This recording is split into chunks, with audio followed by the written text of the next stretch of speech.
Israel और Iran के बीच जो तनावपूर्ण स्थिति बनी हुई है वो विश्व के लिए एक निर्णायक स्थिति बनने जा रही है। अगर 72 घंटों में दोनों ही देश अपने अंदर में शांति लाने की कोशिश नहीं करते हैं तो जाहिर सी बात है एक तीसरे विश्व युद्ध की शुरुआत हो सकती है। क्योंकि अगर हम देखें तो 13 जून को जो इजराइल द्वारा ईरान पे हमला किया गया था, इजराइल ने इस हमले को नाम जो दिया है वो ऑपरेशन राइजिंग लॉयन दिया है और उस हमले में ईरान को काफी नुकसान हुआ है। ईरान के करीब 6 जो परमाणु ठिकाने हैं उनको नुकसान हुआ है। बड़ी तादाद में उसके सैन्य अधिकारी और जो परमाणु वैज्ञानिक है वो मारे गए हैं।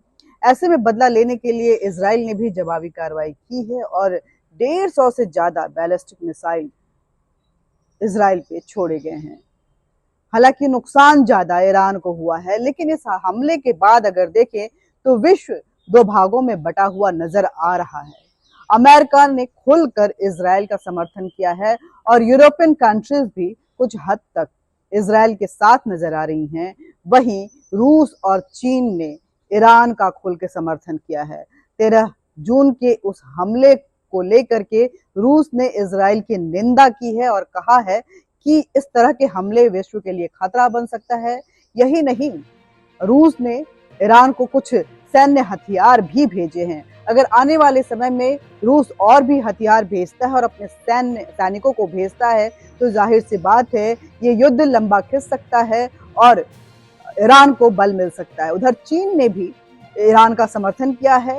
हालांकि चीन ने इस बात से इनकार किया है कि चीन ईरान को किसी भी तरह के सैन्य सहायता भेजा है, लेकिन अगर चीन आर्थिक सहायता देता है ईरान को तो जाहिर सी बात है ईरान के लिए युद्ध को लड़ने का लंबा समय मिल सकता है।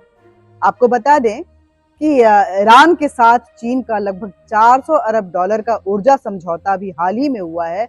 ऐसे में ईरान चीन के लिए एक बेहद ही महत्वपूर्ण देश है जहां से उसकी कूटनीतिक जो स्थिति है वो बेहतर बन सकती है। रूस हो या चीन दोनों ही चाहते हैं कि मध्य एशिया में अमेरिका का प्रभाव कम किया जाए और इसको लेकर के वो ईरान का समर्थन कर रहे हैं। लेकिन अगर अमेरिका खुलकर इजराइल का समर्थन करता है और अपने सैन्य सहायता पहुंचाता है तो जाहिर सी बात है अमेरिका के साथ साथ नाटो, जिसके पास की 40,000 सैन्य बल हैं, वो भी इजराइल के साथ आ सकते हैं। क्योंकि पूरा यूरोप और अमेरिका की अगर बात करें तो वो नाटो संधि के तहत एक दूसरे से बंधे हुए हैं। ऐसे में अगर स्थिति भयावह होती है, स्थिति और बद से बदतर होती है तो जाहिर सी बात है कि ये जो ऑपरेशंस दोनों देशों के बीच में एक युद्ध जो चल रहा है वो एक विश्व युद्ध का आगाज हो सकता है।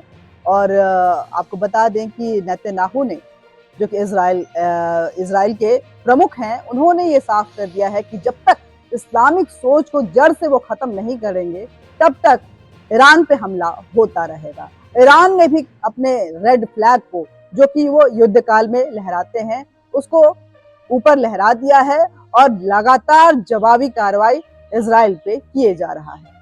अब वक्त ये बताएगा कि जैसे जैसे ये दोनों देश आक्रामक अगर होते हैं तो आखिर कौन सा देश किस तरफ जाएगा। और आपको बता दें कि ऐसी स्थिति अगर आती है तो भारत भी इससे अछूता नहीं रहेगा।